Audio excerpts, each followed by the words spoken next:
Tetapi apapun yang memberikan manfaat buat manusia, fayamkuthu fil ard, akan tetap tinggal di muka bumi ini sampai kapanpun sesuai dengan sunatullah tadi. Muhammadiyah kita ini telah menjadi fenomena global, jadi international phenomenon.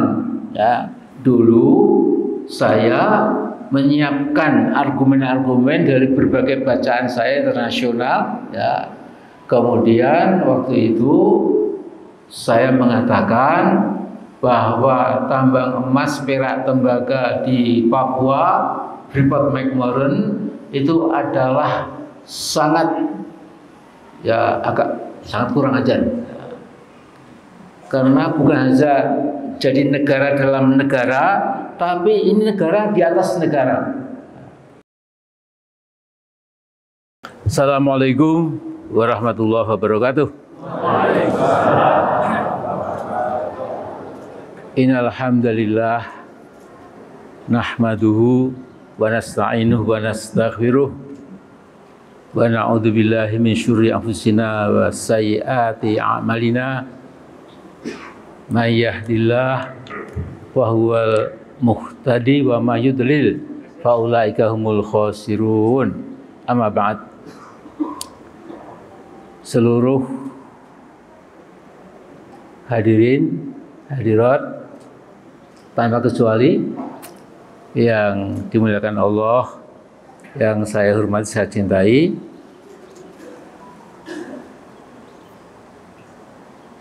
Jadi kalau saya sebutkan semuanya terlalu lama ya. Tapi tentu harus ada beberapa yang harus saya sebutkan, terutama Bapak Ketua BPM Muhammadiyah Sumatera Barat, kemudian Bapak PDM, cabang-cabang PDM di Tanah Datar yang saya cintai, saya hormati, Ibu-Ibu Aisyah, semuanya yang juga saya hormati, saya cintai. Jadi sesungguhnya pidato Pak Ketua PWM kita tadi itu dalam bahasa teknisnya itu keynote speech, ya, pidato kunci. Sehingga tugas saya lebih enteng karena sudah dibuka kuncinya oleh beliau, maka kemudian saya tinggal menambah, melengkapi, ya supaya lebih lengkap lagi. Ya. Jadi tadi saya kutip kata-kata Pak Ketua PWM, bahwa Muhammadiyah berjuang untuk nusa dan bangsa. Jadi ini sebuah keluasan, ya, cara pandang Muhammadiyah sebagai persyarikatan, harokah, gerakan jamiyah, ya, yang memang di Nusantara yang kita cintai, di negeri kita Indonesia, sejak dulu, ya, ketika didirikan mula-mula di Kauman Yogyakarta itu oleh Bapak Kiai Muhammad Darwis atau Kiai Haji Ahmad Dahlan, ya, dimaksudkan memang untuk memberikan kontribusi secara maksimal bagaimana mengimplementasikan ajaran Quran dan Sunnah menjadi amal soleh yang nyata, yang konkret. Jadi tidak perlu terlalu banyak berbicara, ya. Tetapi kemudian lebih penting lagi adalah amal soleh yang konkret yang sekarang ini luar biasa.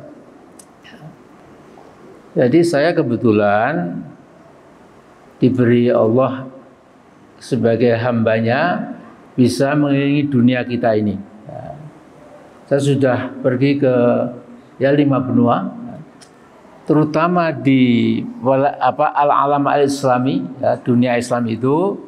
Saya perlu sampaikan rasa syukur kita kepada Allah bahwa di dunia ini memang mungkin tidak ada, ya, kalau ada mungkin nggak terpantau saya.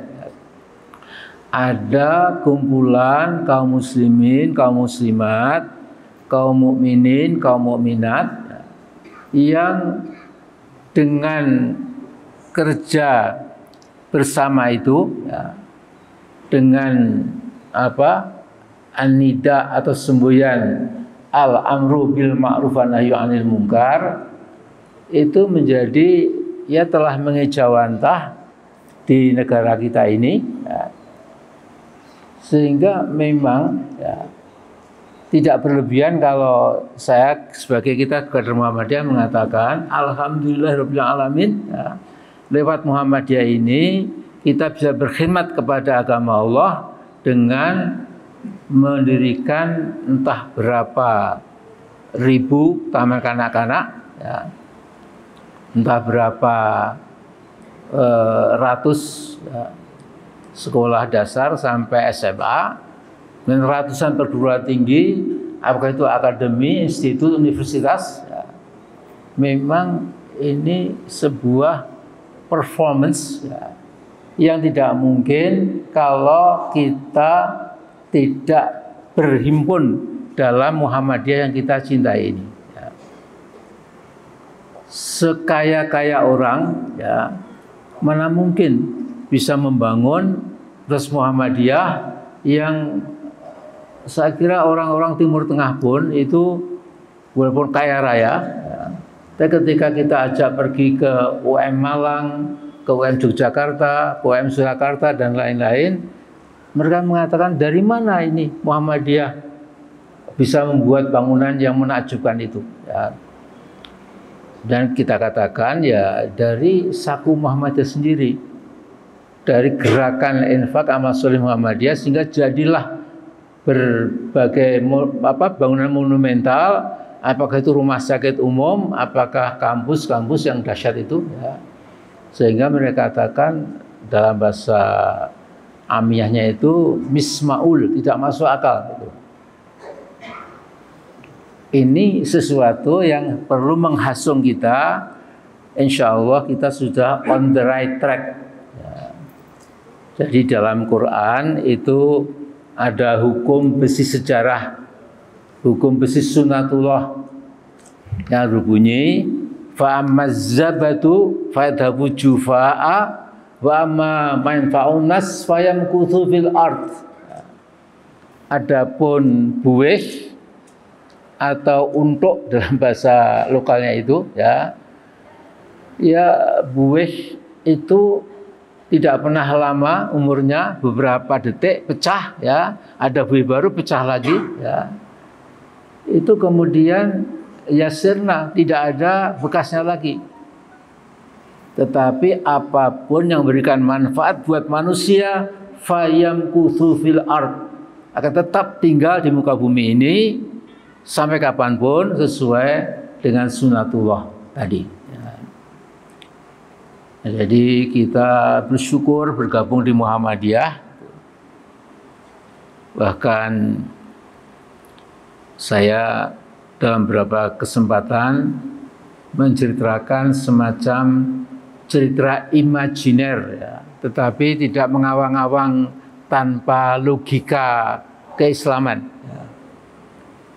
Jadi besok di hari kiamat, yaumul mahsyar, ketika seluruh umat manusia entah berapa ribu miliar atau berapa triliun barangkali ya, menunggu keadilan sempurna dari Allah ya, itu tentu para anbiya Allah, para rasul itu tentu juga menempati tempat yang mungkin VIP kalau sekarang ya, karena Rasul dan Nabi ya. Sementara umatnya masing-masing ya, itu akan ya berkumpul di padang mahsyar itu. Nah kemudian ada pikiran dari Muhammadiyah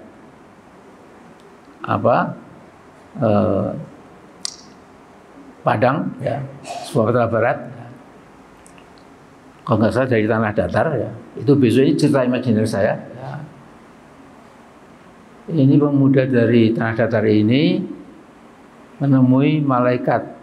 Ya.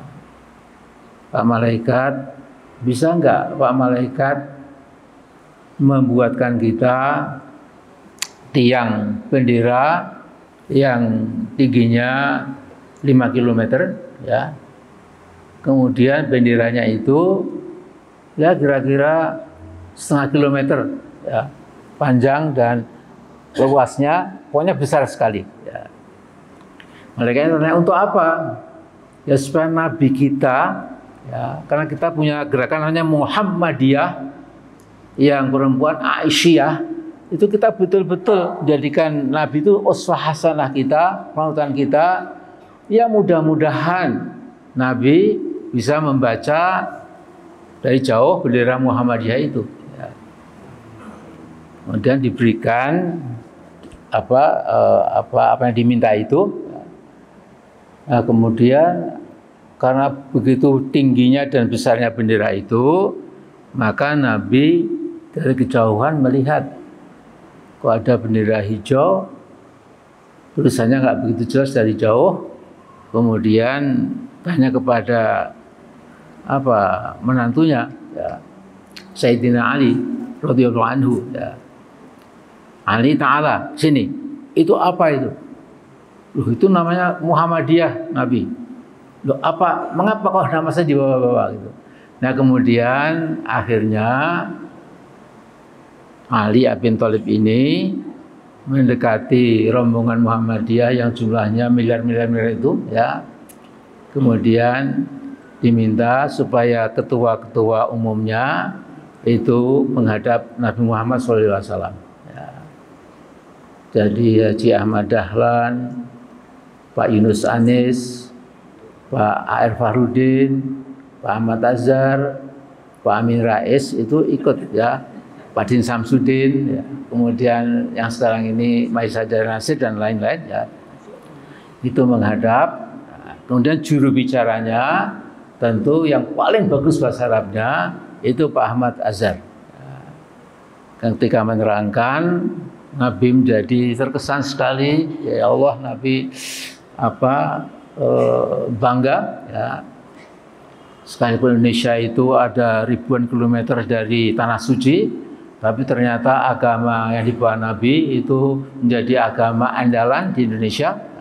Sehingga dengan kehendak Nabi itu, maka Nabi meminta pada para malaikat supaya orang Muhammadiyah Aisyah itu diberi tempat yang agak luang di dekat-dekat Nabi, supaya ketika memberikan syafaat itu lebih gampang lagi. Nah, kemudian NO sedikit banyak ya iri. Loh, kita ini kan pewaris Nabi juga, kan al-ulama warasatul anbiya. Nah, jadi kemudian cari Muhammadiyah tadi malaikat itu malaikat itu yang membuatkan bendera, ya. Dan NU juga dibuatkan bendera. Kemudian Nabi memanggil teman-teman NU, kemudian sudah kalau begitu NU dekat-dekat Muhammadiyah di sini. Ya. Ini tentu imajinasi saya, ya. Tapi maksud saya adalah, ya, bahwa perhatikan, kita sehari semalam itu mendengarkan adzan dan qomat, itu gandengan antara hayya 'alas shalah dan hayya 'alal falah paling enggak 15 kali sehari semalam. Ya. Kalau sebulan 450 kali kita mendengar hayya 'alas shalah, hayya 'alal falah. Kalau setahun, 10 tahun dan lain-lain itu menjadi puluhan ribu. Ketika seusia saya misalnya meninggal, ya, itu berarti puluhan ribu telinga kita itu mendengar hayya 'alas shalah, hayya 'alal falah. Nah, kemudian juga cermati, ya, bahwa kata-kata al-falah itu memang sesungguhnya tujuan hidup kita. Nah, jadi dalam surat Al-Baqarah, ya, dalam Al-Baqarah itu saya bacakan ya, surah Alif Lam Mim, dzalikal kitabul la raiba fihi hudal lil muttaqin. Alladzina yu'minuna bil ghaibi wa yuqimunas shalah wa mimma razaqnahum yunfiqun. Walladzina yu'minuna bima unzila ilaika wa ma unzila min qablik wa bil akhirati hum yuqinun. Kemudian lihat ini, ulaika ala hudam mir rabbihim wa ulaika humul muflihun. Ya. Jadi al-muflihun itu orang mendapatkan falah. Jadi aflaha yuflihu muflihun ya. Sementara muflihun itu mencapai al-falah, kejayaan, keberhasilan, kesuksesan, kebahagiaan. Nah, ini sesungguhnya ya, setelah saya makin tambah usia ya, dari kecil saya di Muhammadiyah sampai tua, sampai jadi ketua PP dan lain-lain ya. Memang insya Allah Muhammadiyah kita ini ya, itu akan menjadi kendaraan kita semua yang mengantar kita ke Jannatun Naim, insya Allah ya. Jadi apa yang kita jadikan semboyan kita itu ya, syahadatain yang ada dalam logo Aisyah dan Muhammadiyah ya, memang itu adalah pegangan kita yang tidak lekang karena panas, gak lapuk kena hujan sepanjang masa, insya Allah sampai yaumul akhir. Ya. Nah, jadi yang saya katakan tadi, ya, memang saya tidak melebih-lebihkan. Ya, kalau Muhammadiyah kita ini telah menjadi fenomena global, jadi international phenomenon. Ya.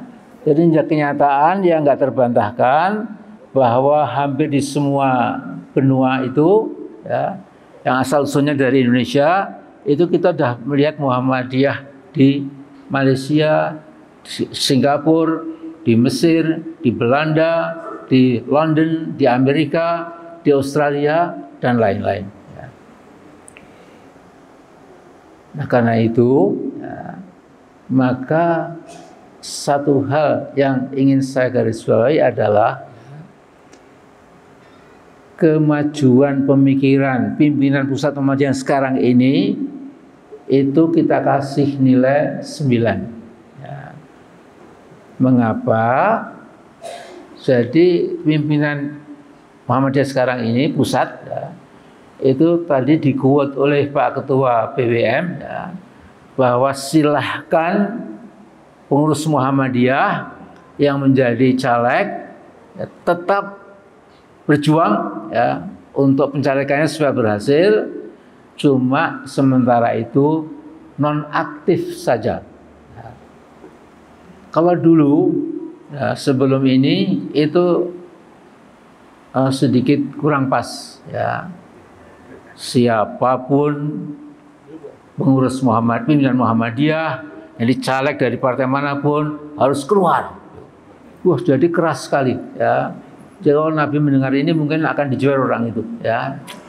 Jadi ini sebuah kemajuan ya. Karena itu saya akan menyampaikan pengajian ya, yang mungkin tentu akan sedikit banyak ya menyinggol politik ya, karena politik itu penting, banyak penting ya. Jadi saya akan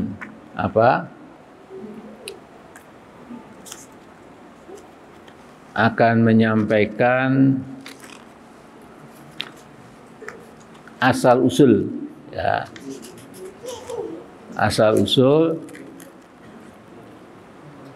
mengapa ya saya setelah salah satu kontribusi saya untuk bangsa ini adalah yang menyangkut TAP MPR pada zaman saya tanda tangan ya, nomor 5 tahun 2010 ya, di mana di situ saya menetapkan sebagai ketua MPR bahwa Polri dipisahkan dari ABRI. Dulu ABRI itu ada angkatan darat, laut, udara, dan kemudian Polri. Tetapi waktu itu semua orang tahu Polri menjadi seperti anak tiri ya, atau saudara tiri, ya. Sehingga kurang perkasa, kemudian ya kurang bangga juga karena jadi anak tiri ya, atau saudara tiri. Kemudian lewat tap MPR kesehatan itu maka dipisahkan sehingga Polri bisa berkhidmat lebih konsentrasi untuk penegakan hukum dan penegakan keamanan. Ya. Jadi supaya ada rule of law yang tegak dan juga national security itu menjadi lebih terjamin. Nah sekarang saya kasih tahu di sini ya, bahwa kalau sampai umat Islam tidak ikut punya andil atau posisi sebagai bagian dari national power itu, maka kita jadi seperti anak yatim piatu. Ya.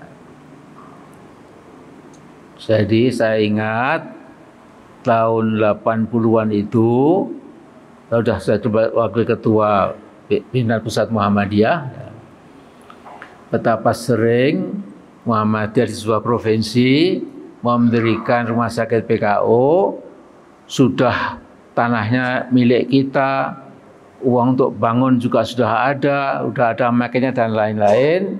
Kemudian gubernurnya itu tidak bisa. Karena apa? Karena nggak suka sama Islam. Ya. Atau ada Bupati Gendeng, ya, bukan di sini tapi di Jawa sana, ya.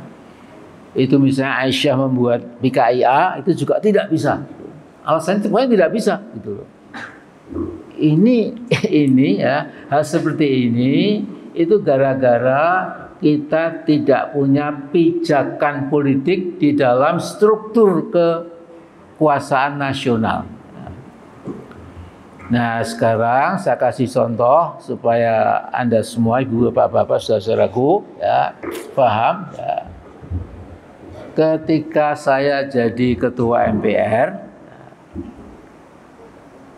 kemudian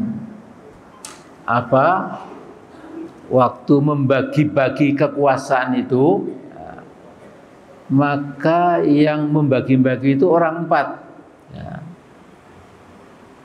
Bu Megawati, Akbar Tanjung, Gus Dur, dan saya. Jadi kita kumpul ya, di Istana Negara, kemudian siapa dapat apa. Jadi siapa dapat apa? Nggak mau kok tidak tadi ya. Ya, ini namanya takdir. Ya. Terus Pak? Terus. Nah jadi begitu kita punya porsi kekuasaan, ya, saya menjadi ketua MPR, ya, itu kemudian bahkan sebelum itu kita di Istana Negara, ya, Gus Dur sudah jadi presiden, baru kira-kira beberapa hari, 2-3 hari, mau membentuk kabinet. Ya, itu masya Allah mudahnya ya membagi kabinet itu seperti motong kue barangkali ya, kita buat potongan-potongan ya, ini untuk Golkar berapa kursi, untuk PAN waktu itu ya, berapa kursi, untuk PKB, untuk PDIP dan lain-lain ya. Nah jadi ini saya ceritakan supaya hadirin hadirat itu betul-betul menyadari bahwa tanpa ada cantolan atau pijakan politik, kita ini memang melayang-layang ya, seperti layang-layang putus itu ya, kemudian jatuhnya ke sawah bisa, ke pohon yang tinggi juga bisa, tapi ke parit juga bisa, kita nggak tahu. Jadi inilah ya, yang ingin saya sampaikan. kemudian supaya panjenengan semua paham mekanisme apa keuangan negara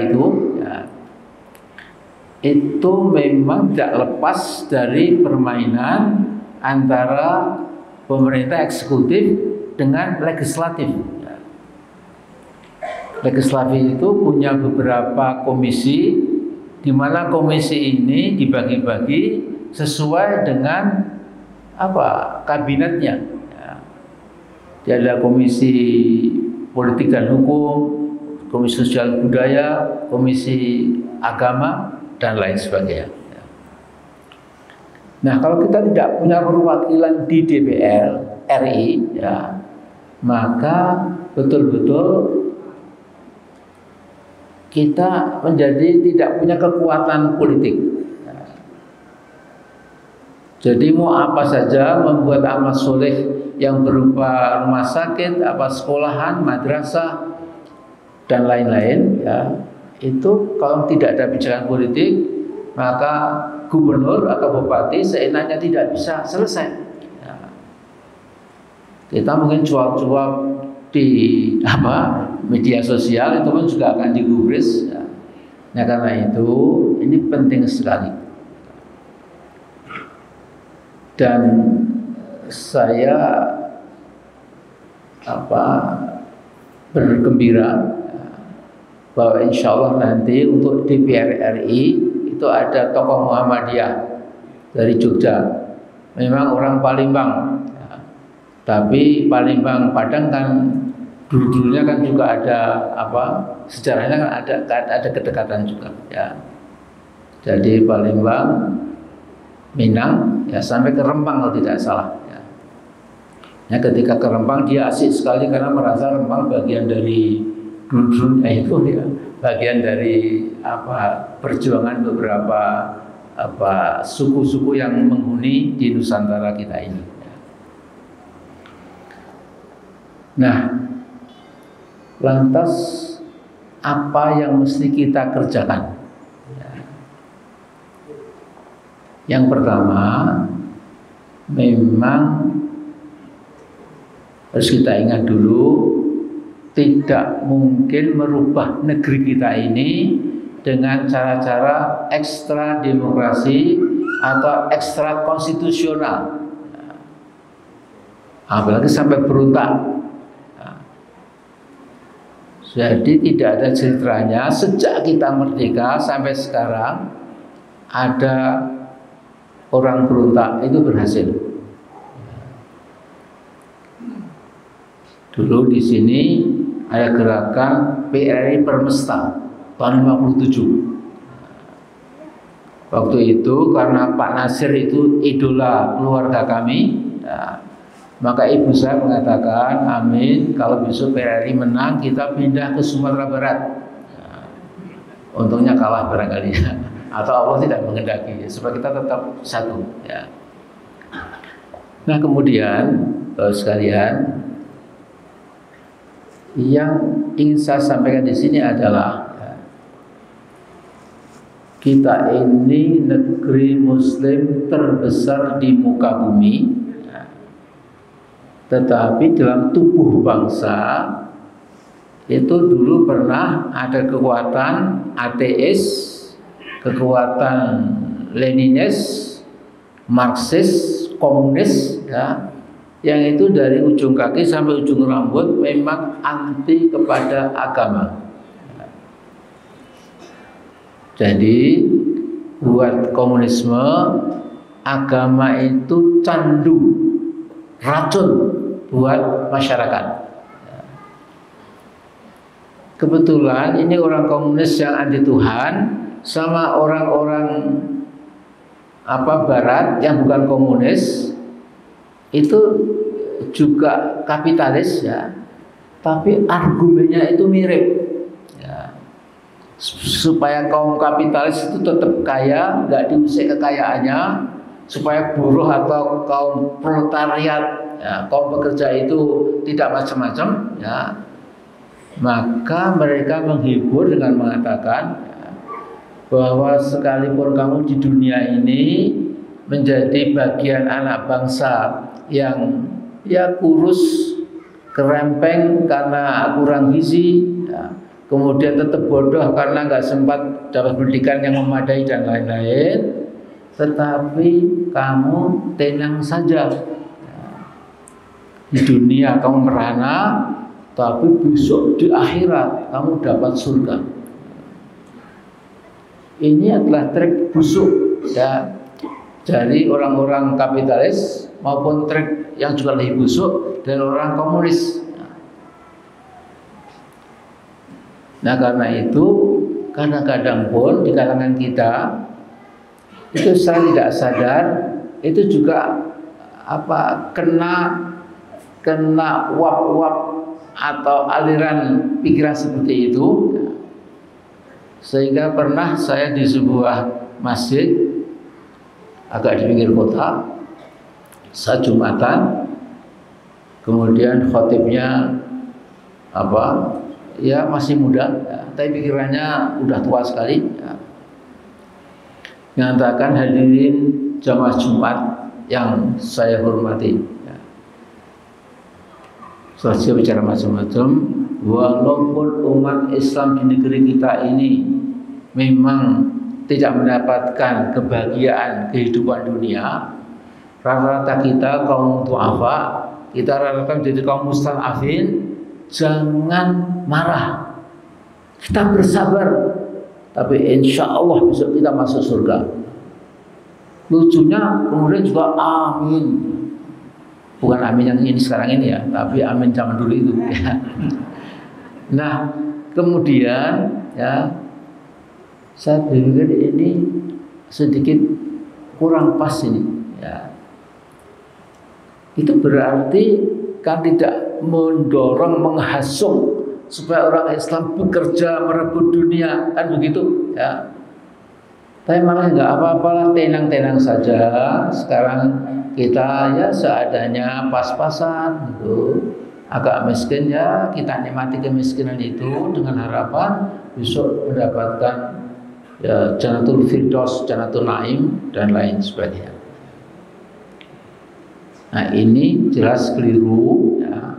Maka fatwa atau keputusan pimpinan kita sekarang ini itu memang sudah bagus sekali ya. Jadi kalau Prabowo menilai Gibran 9,99 ya, saya berlebihan itu ya. Saya nilai 9 pas sudah bagus ya. PP sekarang ini ya, insya Allah ya. Jadi memberikan keleluasaan kepada orang Muhammadiyah ya, supaya mereka bisa mengisi DPRD kabupaten, DPRD kota, DPRD provinsi, dan insya Allah juga DPR RI yang jauh lebih menentukan. Nah saudara-saudaraku, ya, bapak-bapak ibu yang saya hormati, memang kalau kita melihat Nabi sendiri sebagai panutan puncak kita, Nabi itu amat sangat menyadari ya, sesuai dengan tentu Nabi itu kan sempurna ya. Tapi Nabi yang sempurna itu ketika berhijrah dari Makkah ke Yathrib atau Madinah itu sudah punya target, yaitu Nabi cara logika berpikirnya itu adalah bahwa untuk melindungi agama Allah dan untuk melindungi para pengikut agama Allah itu diperlukan sebuah kekuasaan. Jadi Nabi itu setelah di Madinah itu membangun negara, supaya negara itu dengan perangkatnya yang lengkap, kekuasaan itu bisa melindungi kalau sampai ada kekuatan luar atau dari dalam yang berkhianat untuk mengacak-acak Islam maupun umatnya. Nah saya kira ini persis ya, cuma bedanya bangun Nabi pada abad ke-6 Hijriah atau 6 Masihiyah, maaf ya. Kalau kita ini dibangun kita adalah abad 21 Masihiyah. Tapi esensinya sami mawon, tetap sama. Dan kehadiran Muhammadiyah ini kita tahu Muhammadiyah tidak pernah bisa dibeli. Muhammadiyah itu mengajarkan as-syaja'ah, courage, keberanian. Kalau dari Muhammadiyah tampilannya lemah, lembek, penakut, itu saya kira harus diperbaiki lagi itu. Ya. Dengan bupati ketakutan, bupati itu siapa sih? Ya, kan enak kalau bupatinya brengsek jangan dipilih lagi, selesai. Ya. Ini kita punya mekanisme seperti itu. Jadi kalau saya tidak paham, kalau ada misalnya pimpinan Muhammadiyah, takutnya bukan main dengan Pak Bupati. Ya Allah, bupati itu kan cuma etekan ya. Ya cuma penguasa kecil-kecilan itu pun ditakuti. Nah kita ini sama saja dengan bupati, dengan gubernur, dengan presiden itu juga enteng saja. Karena kita diajari oleh At-Taubah, innama ya'muru masajidallahi man amana bil yawmil akhir wa aqama shalah wa ata zakah wa lam yakhsha illallah fa asa ulaika yakunu minal muhtadin. Hanyalah orang-orang yang memaafkan masjid-masjid Allah, kemudian mereka itu beriman pada Allah dan hari akhir, mereka menegakkan sholat dan menunaikan zakat, tentu mereka lam yahsya illallah, tidak pernah takut kecuali kepada Allah saja. Dan dengan demikian kata Allah, mudah-mudahan mereka termasuk orang-orang yang muhtadun atau minal muhtadin, orang yang mendapatkan hidayah. Artinya apa? Mendapatkan kebaikan besok di hari akhir. Nah, jadi apa? Saya hanya ingin mengatakan, ya, kalau kita itu berani, ya, tapi beraninya itu apa? Maton itu artinya ada patokannya, ya, ada argumennya, ada narasinya. Tentu pemerintah walaupun mungkin barangkali geram, tapi tidak bisa apa-apa. Jadi misalnya dulu saya menyiapkan argumen-argumen dari berbagai bacaan saya internasional, ya.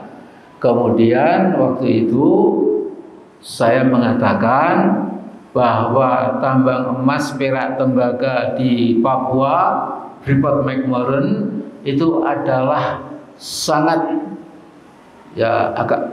kurang ajar. Karena bukan saja jadi negara dalam negara, tapi ini negara di atas negara. Jadi berapa ribu ton perak, berapa ribu ton emas yang diambil alih oleh Amerika dengan semena-mena itu, ya. Sementara pemerintah itu diam karena petinggi-petingginya itu sudah mendapatkan riswah yang untuk 3, 4, 5 keturunan sudah banyak sekali, ya. Nah, tapi lihat, ya, ketika saya mengajukan tesis bahwa itu adalah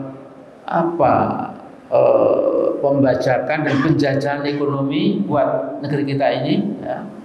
Kemudian penguasa mau menangkap Amin Rais, saya pikir dulu yang dikatakan memang betul, ya. Jadi selama kita ini urut jalan, ya, sesuai dengan permainan, sesuai dengan aturan dan sesuai dengan jalan demokratis, maka kita tidak perlu takut sama sekali.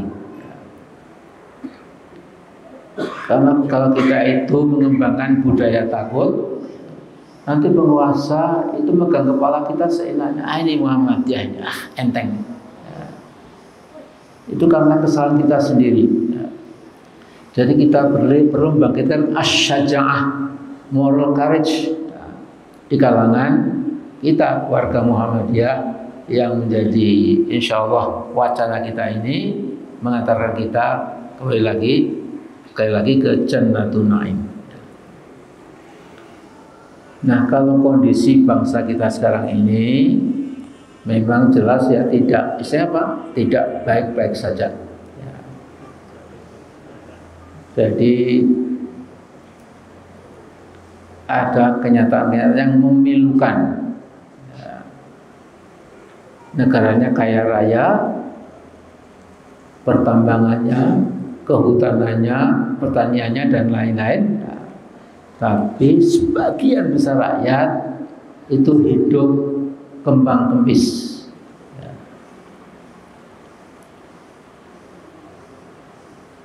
Kemudian juga yang kedua, katanya demokrasi, tapi bernuansa monarki. Kan demokrasi, tapi presidennya itu membangun nepotisme, membangun dinasti. Ya. Tidak ada demokrasi dinasti, walaupun mengatakan, Pak, tapi itu di Amerika ada dinasti Kennedy, ada dinasti Bush. Ya. Itu kan katamu karena nggak tahu. Ya. Mereka bukan dinasti, ya, tapi mereka sang bapak itu melihat anaknya kok pandai, anaknya dokter lulusan dari Harvard atau Chicago dan lain-lain, ini pantas ya untuk meneruskan kemudian saya, yaitu bukan dinasti. Ya memang urut-urutan kekeluargaan, tetapi itu meritokrasi. Ya. Jadi merit atau kelebihan intelektualnya, kepemimpinannya, wawasan dan lain-lain, maka si anak dari sang bapak itu diharapkan bisa mewakili. Ya. Kalau di negeri kita ini kan ya untuk lucu-lucu. Ya. Kemarin ketika debat itu kan hanya menghafal. Ya, kalau ditanya lagi tentu nggak bisa menjawab. Ya. Hanya pelongo-pelongo kira-kira demikian. Ya. Nah jadi ini yang dikatakan Pak Ketua PM tadi itu, Muhammadiyah sudah melonggarkan kita. Ya. Jadi yang akan berjuang di legislatif ya, itu terus saja, dan jangan lupa nanti akhirnya ya Muhammadiyah pasti memerlukan para orang-orang Muhammadiyah yang berhasil menduduki kursi di DPRD, baik kabupaten, kota maupun provinsi. Itu tidak bisa tidak. Ya. Paling tidak kalau kita misalnya punya fraksi, ya, orang Muhammadiyah punya fraksi yang agak tangguh di DPRD itu, maka dia bisa melihat APBD pemerintah setempat itu, kemudian dia bisa menekan Pak Wali, Pak Bupati atau Bupati, ini Muhammadiyah saya punya program yang sangat bagus dan perlu pendanaan dari pemerintah daerah, kemudian itu akan cair. Tapi kalau kita itu tidak punya perwakilan di DPRD, ya kita cuma ya senyum-senyum kecut gitu karena keinginan kita tidak bisa, paling-paling kemudian ya mengedarkan kotak di masjid itu ya, yang tentu tidak banyak. Jadi kata Pak R. Fahrudin, banyak di antara kita itu ingin masuk surga, tapi infaknya pas-pasan, sehingga ketika kotak kaleng itu berjalan ya di barisan jamaah itu, maka bunyinya klotak itu karena cuma uang logam itu ya. Masa itu ingin dapat surga, tentu jauh sekali lah ya. Nah kemudian berikutnya lagi ya, jadi kekuatan-kekuatan destruktif kepada agama Islam itu yang sering dinamakan Islamofobia.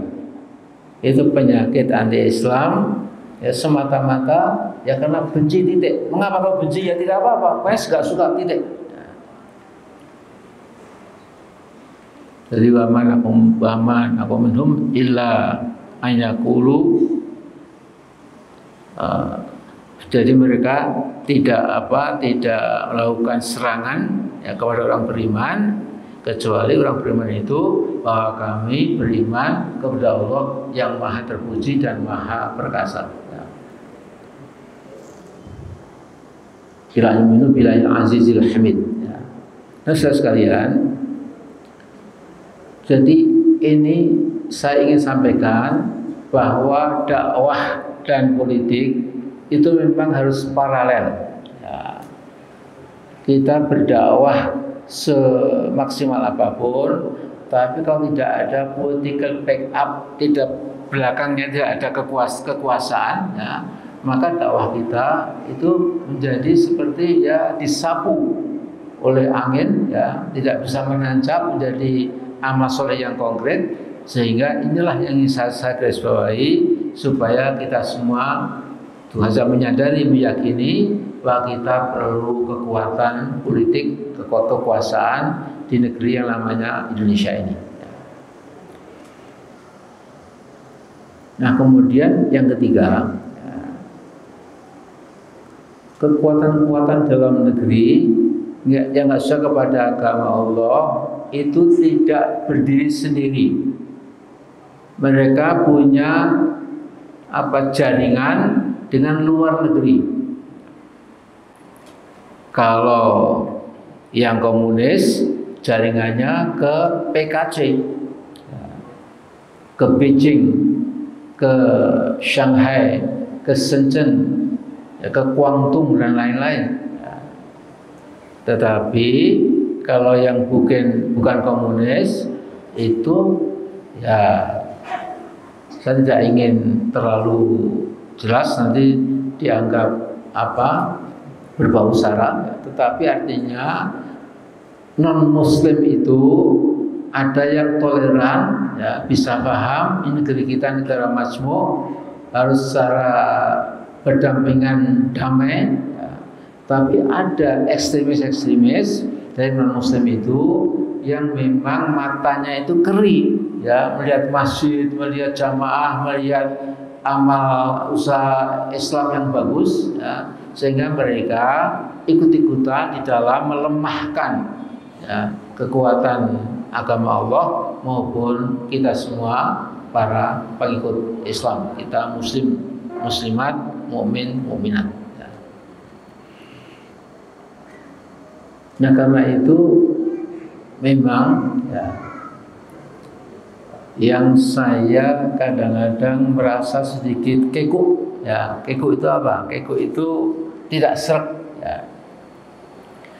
Ketika kader-kader Muhammadiyah, ya, itu menuding Al-Quran ini, ya, bahwa kita harus berpegang teguh dan mengembangkan teologi al-ma'un, ar-ra'aita ladzi biqadubidin, ya. Padahal kalau orang baca Quran ini 30 juz ini semua adalah teologi pembebasan, theology of liberation, theology of emancipation.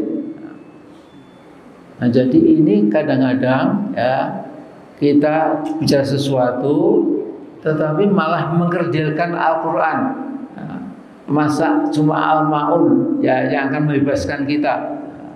Kalau Al-Ma'un itu cuma ya anak yatim yang dipelihara. Bagaimana dengan kezaliman di bidang ekonomi, kezaliman di bidang politik, kezaliman di bidang sosial, kezaliman kemanusiaan, itu tidak akan tersentuh dengan teologi al-Aital itu, ya. Nah, karena itu, ya, ini juga ingin saya sampaikan, ya, perjuangan kita ke depan itu memang bukan makin gampang, tapi mungkin makin berat. Tetapi bagi orang mukmin yang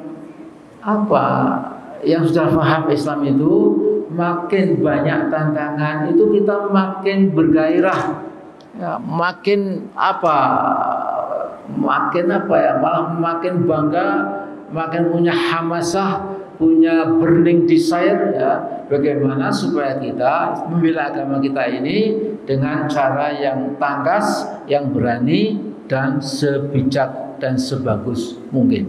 Ya. Nah, jadi kalau saya dari ranah Minang ini tentu kita ingat ya, Ki Agus Salim, ya, Pak Nasir, ya, Buya Hamka. Kalau yang agak sekuler tentu Pak Takdir Ali Syahbana, ya, dan masih banyak lagi tokoh-tokoh itu. Ya. Nah, jadi tadi malam ketika kita kumpul ya, di tempat saya menginap, itu ada seorang tokoh ya, yang sedikit banyak mengeluh itu, yang mengatakan Pak Amin sesungguhnya ini pemahaman keagamaan dari teman-teman Minang itu sedikit ada kemerosotan ya. Slogannya masih sama ya. Bersnisara saya beri kita bulan masih sama ya. Tetapi manifestasinya itu ya, aktualisasinya itu tidak seperti yang disebutkan itu ya. Saya bilang bukannya di Minang, di Jawa juga gitu ya. Di Jawa pun juga ada sedikit sedikit kalau termometernya itu makin dingin gitu ya. Nah, kalau dingin kan juga nggak bagus juga ya. Ini fenomena di mana-mana. Ya, jadi nggak usah kecil hati. Yang penting bagaimana dengan keadaan yang ada sekarang ini kita kemudian berijtihad. Ya. Bukan ijtihad mencari hukum Islam, bukan. Tapi ijtihad dalam arti mencari insya Allah solusi bagaimana kita bisa mengembalikan sedikit banyak kemerosotan itu menjadi lebih ke arah yang lebih bagus lagi ya. Memang sekarang ini kita menghadapi membuncahnya budaya global yang lebih jauh dari agama. Kemudian juga sekarang ini katanya muncul manusia-manusia milenial yang umurnya dari 15 sampai 30-an ya. Itu sudah moh agama ya. Inginnya cepat populer, cepat dapat uang, cepat segala macam dengan segala macam cara ya. Tentu ini bertentangan dengan agama Allah dan kita Muhammadiyah itu punya kewajiban bagaimana kaum milenial kita itu kita mengertikan kepada agama Islam sehingga insya Allah akhlaknya akan terpelihara, pendidikannya juga akan terjamin, ibu-ibu yang punya tanggung jawab pun juga tentu akan lebih gampang lagi kalau itu kita landingkan kepada perintah suci dari Al-Quran Al-Karim. Nah, saya kira itu yang saya sampaikan. Kemudian jangan lupa nanti untuk di PRI kita akan diwakili oleh Pak Ridho Rahmadi yang keahliannya itu adalah IT dan AI. Jadi saya tadi ke sini ke masjid ini, dari masjid saya pergi ke Bukit Tinggi ya. Itu dipantau ya. Emang ini nggak masuk akal.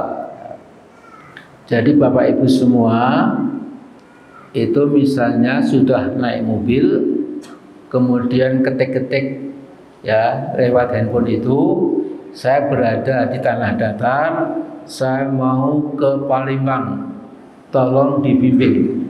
Ya. Kemudian nanti ada suara orang perempuan, ya Bapak silahkan melaju ke kanan terus, setelah itu Pak lurus. Kemudian lampu merah ke kiri Pak, ada jembatan terus Pak, jangan belok dulu. Itu sampai ke alamat di Palembang. Bapak sudah sampai Pak, jam 7 ya. Kan ada puluhan ratusan ribu di Indonesia ini ya, yang ada di desa, di kota, di mana-mana ya. Tapi satu demi satu bisa dipantau ya. Emang ini kita nggak masuk akal, tapi itu kenyataan.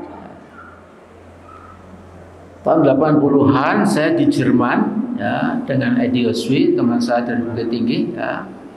Pak Edi Oswi itu pegang setir ya. Kemudian dia pencet-pencet langsung ya. dibimbing ya, mau dari Jerman ke Prancis itu sudah persis sampai ke sampai tempat yang dituju on time.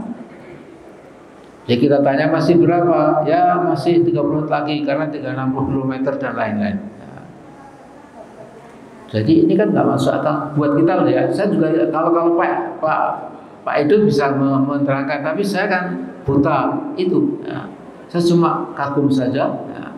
Bahkan besok yang namanya perang itu nggak perlu artileri, kemudian angkat-angkat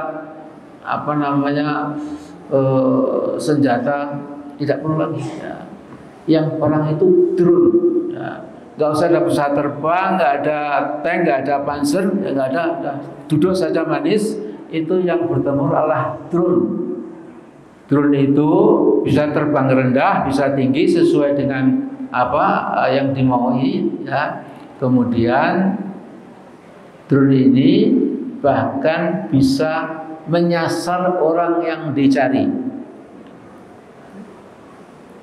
Jadi misalnya saya di Jakarta ada perang Indonesia dengan luar negeri itu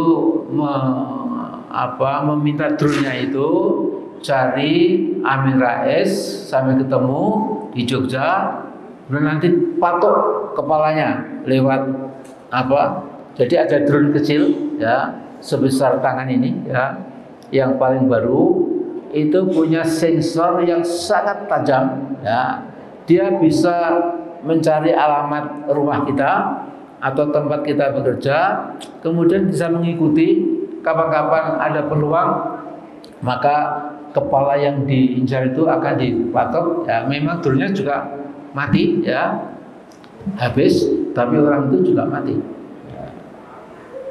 Ini memang tidak masuk akal ya. Nah, itu kita perlukan memang ahli-ahli seperti Pak Ridho ini ya. Bahkan Pak Ridho selalu mengatakan kita ini sudah dijajah secara digital. Kita ini dikangkangi. Jadi dia dikuasai oleh Cina. Sehingga ibu-ibu yang pesan barang lewat Bukalapak saya nggak tahu lah ya. Itu mesti yang dijual itu produk Cina. Kemudian kita memperkaya orang Cina. Kemudian HP-nya pun ya ini juga mungkin buatan Huawei dan lain-lain ya.